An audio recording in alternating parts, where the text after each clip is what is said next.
رخصت حسین، اس لیے کہ جب علی اکبر گئے سب بیویوں اور بچوں کو حوصلہ تھا کہ حسین زندہ ہے. جب عباس گئے سب کو سہارا تھا کہ ابھی مولا موجود ہے. لیکن جب حسین جا رہے ہیں اب کون بچا کون رہا؟ اب ہمارا کوئی سہارا نہیں ہے. کیسے رخصت دی ہے جناب سکینہ کو؟ پھر بیٹھے ہیں گھوڑے پر اور گھوڑا آگے بڑھا. تھکیں نہیں اللہ تعالیٰ، مجھے جلدی نہیں ہے، مجھے 2 منزلیں اور لینے دیجیے. گھوڑا آگے بڑھا، گھوڑا آگے بڑھا، گھوڑا آگے بڑھا. حسین کے کان میں آواز آئی جیسے کوئی دوڑتا ہوا. مڑ کر دیکھا تو بہن زینب، مہلا مہلا یا ابن الزہرا، اے میرے ماں جائے آہستہ. حسین گھوڑے سے اتر آئے. میری بیوی میری بیوی کو گلے لگایا، اپنی بہن کو گلے لگا کر حسین بہت روئے. بہن بھائی رو رہے ہیں، دور کھڑے ہوئے خیمے کے طرف پہ بیویاں دیکھ رہی ہیں. فاصلے پر بہن بھائی مل کر رو رہے ہیں. جناب زینب نے کہا بھائی ماں کی ایک وصیت ہے. اجر و کمال اللہ، اجر و کمال اللہ، اپنی آوازوں کو آزاد کریں گے. بھائی ماں کی ایک وصیت ہے کہ جب حسین ایسے جائے تو حسین کے گلے کا بوسہ لے لے. جناب زینب نے بھائی کے گلے کا بوسہ لیا. حسین کی آنکھوں میں آنسو آ گئے. زینب ایک آرزو میری بھی ہے. زینب کے بازوؤں کا بوسہ حسین نے لیا. اس گلے پہ خنجر چلے گا، اس بازو میں رسن بندھے گی. اجر و کمال اللہ، اجر و کمال اللہ. مجلس کو میں مکمل کرنے جا رہا ہوں. حسین میدان کربلا میں پہنچے.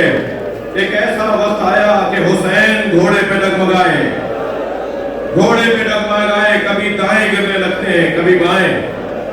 جب حسین سے گھوڑے پہ بیٹھا نہیں گیا تو آواز دی ہے ذوالجناب مجھ سے بیٹھا نہیں جا رہا. گھوڑے نے گھٹنے ٹیک دیے. حسین زین سے زمین کی طرف آئے. کیا قسمت ہے حسین اور حسن کی. ایک کے جنازے پہ تیر مارے گئے، ایک کا جنازہ تیروں پر معلق رہا. زمین کربلا پہ حسین اترے، ظالم خنجر لے کے آگے بڑھے. زمین کربلا کو زلزلہ آیا. ایک پھوپھی نے بھتیجے کا بازو ہلایا. فرمایا پھوپھی اماں خیمے کا پردہ ہٹائیے. اب جو خیمے کا پردہ ہٹا نیزے کی انیب پر حسین کا سر. آواز دی السلام علیکم یا ابا عبداللہ.